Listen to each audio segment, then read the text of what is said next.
Ini Quran bukan kata saya. Yang harus melaksanakan haji itu seluruh manusia. Dan di Quran sama sekali tidak ada batasan untuk melaksanakan haji itu harus berkeyakinan apa, bangsanya apa, duitnya berapa, gak ada. Gak ada sama sekali.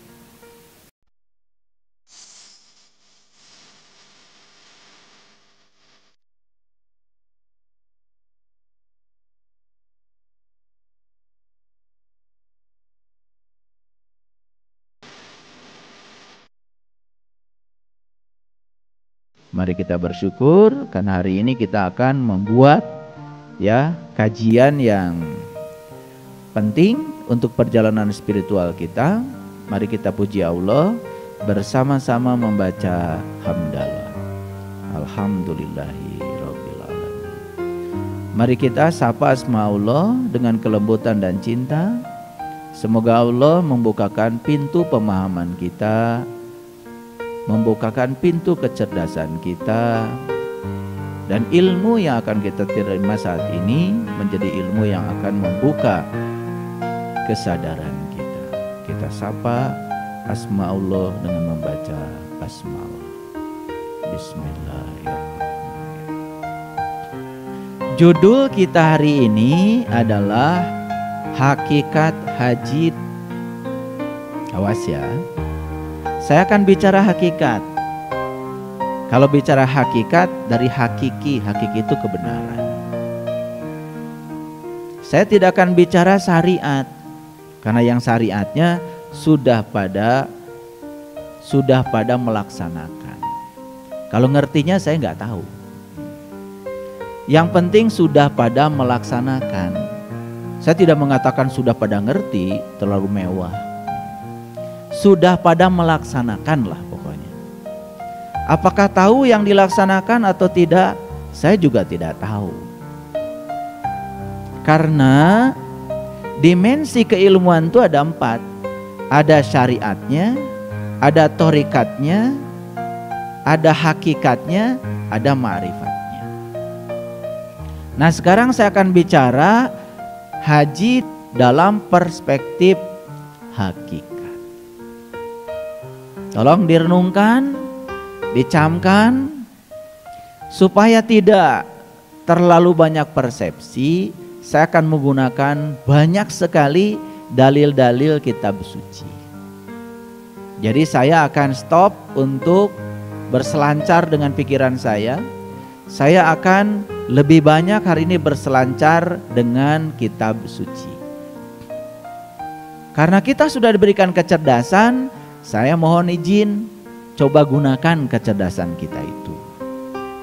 Karena agama itu akal, tidak ada agamanya bagi yang tiada berakal. Yang sudah melaksanakan haji, ya alhamdulillah. Tetapi kajian ini semoga menggugah kembali kesadaran kita supaya kita punya kerendahan hati, tidak menjadi orang sombong karena merasa sudah melaksanakan. Ya, baik. Saya akan bicara tentang haji. Saya akan memulai kajian ini dari tujuan dulu. Apa sih tujuan haji? Karena saya sudah riset, saya sudah bertanya ratusan orang, riset gak usah banyak, yang sudah melaksanakan haji secara syariat. Lalu saya tanya, apa sih tujuan haji? Ternyata dari ratusan orang yang saya tanya, satu pun tidak ada yang bisa menjelaskan.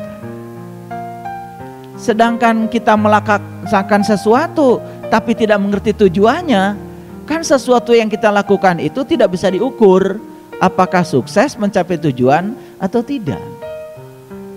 Betul apa tidak? Oke. Kalau kita berbicara haji secara syariat, banyak batasan bukan? Pertama, agamanya harus tertentu. Yang kedua, harus punya uang dengan jumlah tertentu. Yang ketiga, kuotanya pun tertentu. Ya kan? Banyak batasan. Padahal di Quran, ini Quran bukan kata saya, yang harus melaksanakan haji itu seluruh manusia. Dan di Quran sama sekali tidak ada batasan untuk melaksanakan haji itu harus berkeyakinan apa, bangsanya apa, duitnya berapa, gak ada. Gak ada sama sekali. Di Quran dikatakan walillahi 'alan nas hijjul bait. Wajib setiap manusia berkunjung ke bait. Bait itu rumah. Rumah apa yang harus dikunjungi oleh setiap manusia? Tentu saja rumahnya Allah. Karena haji itu berkunjung ke rumah Allah, tujuan utamanya adalah bukan untuk mengunjungi rumahnya, tetapi untuk bertemu dengan yang punya rumah. Dan selama ini secara syariat kita tahu bahwa umat Islam mengatakan bahwa rumah Allah itu adalah Ka'bah yang ada di Mekah. Apakah itu salah? Tentu saja tidak salah. Itu simbolik. Itu namanya juga syariat. Yang itu tidak usah diperdebatkan lagi. Yang harus kita pikirkan adalah apakah setiap orang yang berkunjung ke rumah Allah yang simbolik di Mekah itu bisa berjumpa dengan Allah? Kan itu masalahnya. Kan itu masalahnya kan? Nah, sedangkan tujuan haji itu adalah untuk mencapai derajat tertinggi manusia yang disebut dengan ulul albab. Dari mana? Oke. Supaya pakai dalil, maka kita pakai ayat. Tujuan haji ada di Quran surat Al-Baqarah ayat 198. Laisa alaikum junahun antabtagu fadlan mir rabbikum. Tidak ada dosa bagi kamu mencari fadlan, keutamaan, mir rabbikum, dari Tuhanmu. Ulangi lagi. Tidak ada dosa bagimu mencari keutamaan. Fadlan itu keutamaan dari Tuhanmu. Apa sih yang paling utama dari Tuhan? Nah, harus ditanya dulu. Apa yang paling utama dari Tuhan? Yang paling utama dari Tuhan adalah Tuhan itu sendiri. Bukan ilmunya, bukan rezekinya. Yang paling utama dari Tuhan adalah Tuhan itu sendiri. Itu yang disebut dengan keutamaan. Makanya saya sering mengatakan, jangan mencari uang, cari yang punya uang. Jangan mencari ilmu, cari yang punya ilmu. Jangan cari rumahnya, cari yang punya rumah. Paham ya? Makanya di Quran ada kata-kata yang sangat indah. Li ila fi Quraisy ila fihim rihlata sita'i wassoif falyabudu robbahadal bait. Sembahlah yang punya rumah, jangan sembah rumahnya. Jadi kalau Ka'bah disebut sebagai rumah Tuhan, kemudian kita tidak tahu kepada Tuhan, jangan-jangan kita baru menyembah rumahnya. Karena yang punya rumahnya nggak tahu. Sedangkan yang punya rumah sudah ngasih alamat kepada kita. Yang punya rumah, gimana kata yang punya rumah? wa huwa ma'akum ainama kuntum. Dia bersama kamu dimanapun kamu berada. Itu alamat yang pertama. Belum terlalu jelas alamat itu. Tetapi alamat yang kedua yang lebih jelas, dia mengatakan wa nahnu aqrab ilaihi min hablil warid. Sesungguhnya aku amat dekat kepadamu, bahkan lebih dekat daripada urat nadi lehermu. Urat nadi leher di leher. Beliau mengatakan aku lebih dekat kepadamu melampaui urat nadi lehermu. Alamat bukan itu? Kan itu alamat jelas sekali. Berarti dia bersama kita, tidak jauh dari diri kita. Berarti sesungguhnya kalau dia bersama kita dan tidak jauh dari diri kita, masa iya rumahnya jauh dari kita?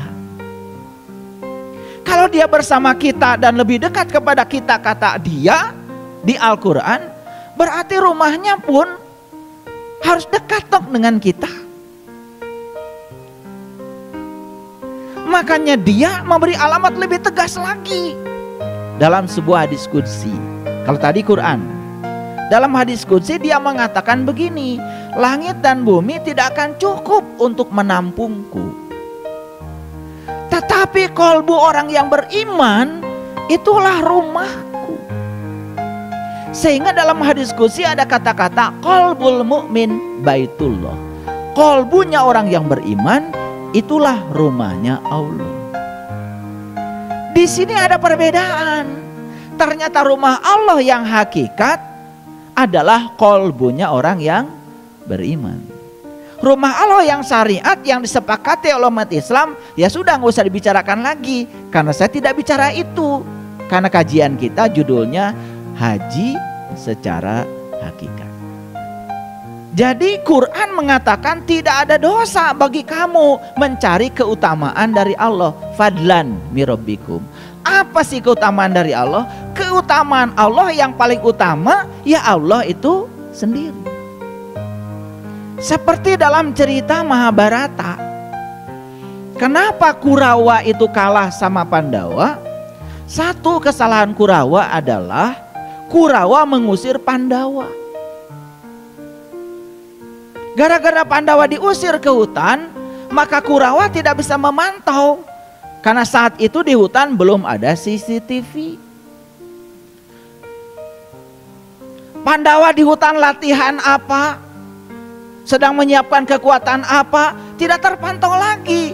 Itulah kebodohan Kurawa. Dikiranya kalau dia berhasil mengusir Pandawa karena tidak disukai, selesai urusan. Padahal Pandawa gara-gara diusir ke hutan, dia menyiapkan satu kekuatan yang tidak terdeteksi oleh Kurawa. Itu kebodohan Kurawa yang pertama yang menyebabkan kalah. Makanya kalian ketika mendapati orang yang dibenci, jangan diusir. Karena kalau diusir tidak terdeteksi lagi. Ampihan. Biar kekuatan dia terdeteksi. Kesalahan Kurawa yang kedua adalah ketika bertemu dengan Krishna, yang diminta dari Krishna oleh Kurawa adalah senjata dan tentara. Karena masih berpikir materi.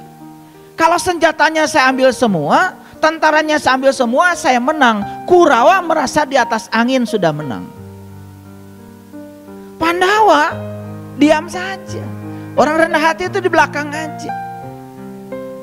Makanya ketika ditanya oleh Krishna pada Pandawa, tentara sudah diambil oleh kakakmu, senjata sudah diambil oleh kakakmu, yang tersisa cuman aku, Krishna. Apa kata Pandawa? Justru itu yang aku harapkan. Aku datang ke sini tidak akan minta senjata, tidak akan minta tentara. Aku ingin agar guru menjadi sais di kereta kudaku. Cerdas? Ya cerdas. Bagaimana tentara dan senjatanya bisa dioperasikan? Yang punyanya di sebelah sini. Siapa yang berani nembak Krishna? Jadi karena Pandawa itu minta Krishnanya, bukan minta yang dimiliki Krishna. Itu yang menyebabkan menang. Saya pastikan siapapun yang kepada Allah minta uangnya, minta ilmunya, minta rezekinya, minta keluasannya, kalah. Yang akan menang itu yang minta Allahnya. Cocok dengan ayat ini? Oke. Makanya di ayat ini dikatakan Faiza afadtum min Arafah fazkurullah. Apabila kamu telah bertolak dari Arafah, hati-hati. Arafah itu kita berpikir nama tempat di Arab. Coba pikirkan, duluan mana tempat itu ada dengan ayat ini turun? Mikir. Ayat ini sudah turun, tempat itu belum ada. Dan gara-gara ayat ini turun, tempat itu diadakan. Siapa yang mengadakan tempat itu? Kan jelema. Apa Arafah yang dimaksud dengan Allah sama dengan nama tempat yang ada di Mekah? Kan belum tentu. Tempat itu belum ada. Tempat itu belum diberi nama. Tapi ayat ini sudah ada. Inilah kesalahpahaman kita, miskonsepsi kita. Karena begitu dengar kata Arafah di Quran, yang terpikir oleh kita tempat-tempat di Arab. Padahal tempat itu belum diberi nama saat itu. Karena ayat ini belum ada. Duluan ayat ini daripada tempat itu. Sama seperti Masjidil Haram. Kata Masjidil Haram sudah ada di Quran, tapi itu masjid yang di sana belum ada namanya. Masjidil Aqsa sudah ada di Quran, masjid itu belum ada. Siapa yang mengadakan? Manusia. Pertanyaannya kan sederhana. Apakah yang dimaksud Arafah di ayat ini sama dengan nama tempat di sana? Kan itu yang harus kita gali. Nah, kita gali secara saintifik supaya pinter. Makanya ngajinya pakai sains. Nah, apa artinya Arafah? Ternyata Arafah itu artinya adalah mengenal. Jadi ayat ini mengatakan apabila kamu telah bertolak dari tempat kamu mengenal, gitu. Di mana kita bisa mengenal Allah? Kan Allah sudah ngasih alamat secara hakikat tadi. Aku bersamamu, lebih dekat kepada kamu daripada urat nadi lehermu. Bahkan dimanapun kamu berada, aku selalu bersamamu. Jadi kalau Allah bersamamu, lebih dekat kepadamu daripada urat nadi lehermu, berarti padang pengenalan Allah ada dalam dirimu. Jadi kalau begitu Arafah itu nama apa? Nama lain dari kolbu. Kan Allah sudah kasih alamat tadi, langit dan bumi tidak akan cukup menampung zatku, kolbunya orang yang beriman itulah rumahku. Berarti kalau kita itu bertolak dari padang pengenalan untuk mengenal Allah, tidak ada tempat lain kecuali di rumahnya. Clear sampai sini? Apabila kamu telah bertolak dari padang pengenalan, tugasmu selanjutnya apa? Fazkurullah, mengingat Allah. Sekarang saya mau nanya, ingat dulu, jumpa dulu? Ya jumpa dulu, baru ingat. Karena tidak mungkin kita bisa mengingat sesuatu yang kita tidak tahu. Syarat sahnya ingat harus tahu yang diingat. Nah sekarang kalau Arafah yang dimaksud adalah tempat yang di sana, berarti yang diingat itu adalah tempat. Ada batunya, ada pohonnya, itu yang diingat. Kan yang dimaksud Allah yang harus diingat adalah fazkurullah, ingatlah Allah. Pertanyaannya, siapa yang akan sukses mengingat Allah? Apakah dia yang sudah berkunjung ke Arafah yang syariat atau Arafah yang hakikat? Yang hakikat. Kalau yang Arafahnya syariat, yang dia ingat cuman tempat di sana. Kalau Arafah yang hakikat yang dia ingat, ya tentu saja adalah dia yang memiliki Arafah. Paham? Nah makanya tujuan haji itu di sini. Makanya puncaknya haji disebutnya Arafah. Ngapain sih di Arafah? Kan wukuf. Wukuf itu diam. Diamnya apa? Bukan diamnya tubuh. Diamnya ini nih, pikiran. Hadir di sini saat ini sekarang tidak mengizinkan kita dibawa ke masa depan, tidak mengizinkan kita dibawa ke masa lalu. Makanya di Quran ada kata-kata la takhaf wa la tahzan. Siapa yang sedih saat ini? Yang sedang dibawa oleh pikirannya ke masa lalu. Siapa yang takut saat ini? Yang sedang dibawa oleh pikirannya ke masa depan. Dan siapa yang hadir di sini saat ini sekarang? Itulah yang damai. Itulah namanya wukuf. Di mana wukuf itu yang sebenarnya? Secara hakikat berarti wukuf adalah di padang pengenalan, di dalam diri kita sendiri. Tidak usah pakai ongkos. Makanya orang yang sudah bisa mengingat Allah dalam keadaan berdiri, duduk dan berbaring diberi gelar oleh Allah. Gelarnya ulul albab. Apa ulul albab? Ulu itu artinya pemilik, albab itu dari lub. Lub itu bagian terdalam dari kolbu.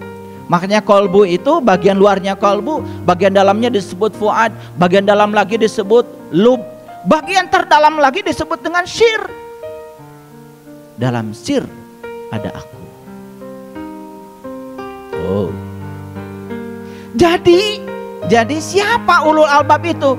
Di Quran dikatakan inna fi khalqis samawati wal ar wa ikhtilafil laili wan nahar la ayati li ulil albab.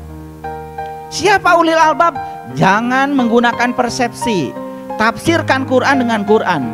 Quran mengatakan ulul albab adalah allazina yazkurunallaha qiyaman wa qu'udan wa ala junubihim, yaitu orang yang sudah berhasil mengingat Allah dalam keadaan berdiri, duduk dan berbaring. Jadi tujuan haji yang paling utama adalah menjadikan kita sebagai ulul albab. Sekarang pertanyaannya, kalian yang sudah menjalankan haji secara syariat, apa berhasil mengingat Allah? Sedangkan tujuan utama haji adalah mengingat Allah. Fazkurullah. Di mana mengingat Allah itu? Kata Allah di Quran, indal masyaril haram. Jadi mengingat Allah itu di masyaril haram. Nah, masyaril haram ini nama istilah Quran. Sekarang masyaril haram sudah jadi nama tempat, yaitu nama masjid di Musdalifah. Namanya Masjid Masyaril Haram. Duluan mana masjid itu dengan ayat ini turun? Harusnya kalau yang dimaksud Masyaril Haram itu adalah masjid yang itu, harusnya masjid itu sudah ada dulu ayat ini turun. Sedangkan saat ayat ini turun, masjid itu macan ayat. Jadi mengingat Allah itu saya mau nanya, di dalam apa di luar? Kalau masjid Masyaril Haram di dalam apa di luar? Jadi kalau kita mengingat Allah di masjid Masyaril Haram, berarti untuk mengingat Allah kita kudu inget heula ka ditu. Sekarang saya mau tanya, ingat Cireng nggak sekarang? Di mana ingat Cireng? Di sini. Ingat Gehu? Di sini. Ingat itu di dalam. Gak mungkin kita mengingat dengan alat yang di luar diri kita. Sedangkan di Quran dikatakan tempat untuk mengingat Allah itu adalah Masyaril Haram. Masyaril Haram itu dari kata-kata yang indah, yaitu aras yang suci. Mana aras yang suci? Aras yang suci ya kolbu. Kolbu ya Arafah.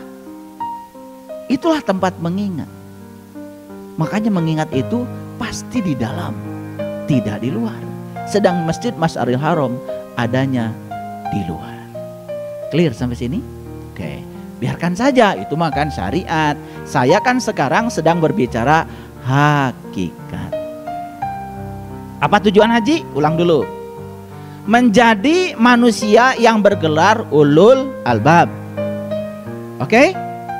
Untuk menjadi manusia yang ulul albab berarti manusia yang bisa mengingat Allah berdiri, duduk dan berbaring. Syarat untuk bisa mengingat Allah harus jumpa dengan Allah. Untuk jumpa dengan Allah berarti kita harus tahu alamat Allah. Alamat Allah sudah dikasih tahu oleh Allah, yaitu di dalam kolbu. Clear sampai sini? Clear. Jadi masuk akal nggak kalau perintah haji itu ternyata tidak ada syarat apa-apa. Maka di Quran cuma dikatakan walillahi ala nas hijjul bait, wajib setiap manusia berkunjung ke bait. Gak pakai syarat apa-apa. Ada syaratnya, manis tato'a ilahi sabila. Syaratnya bagi mereka yang tahu jalannya. Sayang sekali ayat ini diterjemahkan bagi mereka yang mampu. Kenyataan yang punya duit pun kalau nggak ada kuota nggak bisa pergi ke sana. Yang punya duit pun kalau jalan aja nggak bisa pergi ke sana. Yang punya duit kalau setruk nggak bisa pergi ke sana. Jadi manis tato'a ilaihi sabila, sabil itu jalan. Jadi wajib setiap manusia berkunjung ke rumah Tuhan bagi mereka yang tahu jalannya, yang tahu caranya. Clear sampai sini? Ada urusan dengan uang? Gak ada. Urusan dengan keyakinan? Gak ada. Urusan dengan paspor? Gak ada.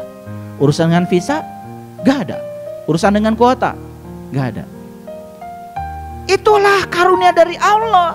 Makanya setiap manusia apapun keyakinannya, apapun paspornya, apapun KTP-nya, sebetulnya secara hakikat bisa melaksanakan haji, pergi ke Baitullah yang hakikat untuk berjumpa dengan Allah. Adil nggak Allah kalau gitu? Enak nggak kalau saya jelaskan seperti ini? Kan universal. Haji sendiri kan artinya adalah berkunjung. Haji itu berkunjung. Makanya laki-laki sampai di sana disebut pengunjung laki-laki, haji. Yang perempuan disebut pengunjung perempuan, hajah. Sudah sampai di Indonesia, kalian masih pakai haji dan hajah. Disangkanya gelar. Luar biasa ya. Makanya ketika saya pidato ceramah di mana-mana, ada yang manggil saya. Saat ini kita akan mendengarkan kajian dari Kiai Haji. Loh, sejak kapan? Saya bukan pengunjung karena saya udah jadi pribumi, udah selesai saya berkunjung di sana. Seketika di sana ya saya pengunjung, udah balik ke sini masa pengunjung? Dan saya tidak bangga dipanggil Pak Haji. Apalagi dipanggil Kiai Haji. Kayaknya ada yang miskonsepsi. Di satu sisi gelarnya tinggi banget Kiai, di satu sisi gelarnya rendah banget Haji. Bagi saya haji itu bukan gelar. Panggilan orang Arab pada pengunjung. Siapapun yang berkunjung ke sana kan dipanggil haji oleh mereka. Terus apa istimewanya? Oke, saya tuntaskan dulu sedikit. Jadi tujuan haji itu apa tadi? Menjadi ulul albab. Orang yang bisa mengingat Allah, berdiri, duduk, dan berbaring. Jadi tujuan utama haji itu sebetulnya adalah mengingat Allah. Syarat sahnya ingat, harus tahu yang diingat. Beri tujuan haji yang paling utama adalah jumpa dengan Allah di rumahnya. Oke? Jadi masuk akal kan kalau haji berkunjung? Oke. Nah, mengingat itu kata Allah di Quran nih. Kata Allah di Quran, lihat ayatnya. Fazkurullah kazikrikum aba'akum. Mengingat Allah itu persis seperti kamu mengingat bapakmu. Ingat sama bapak sekarang. Ingat? Ingat. Perlu nyebut-nyebut namanya? Enggak. Yang bisa mengingat bapakmu ya cuma kamu. Saya dikasih nama bapakmu gak bisa ingat. Walaupun saya sebut-sebut namamu 1000 kali. Karena saya belum jumpa dengan bapakmu. Clear sampai sini ya? Tujuan haji udah clear ya?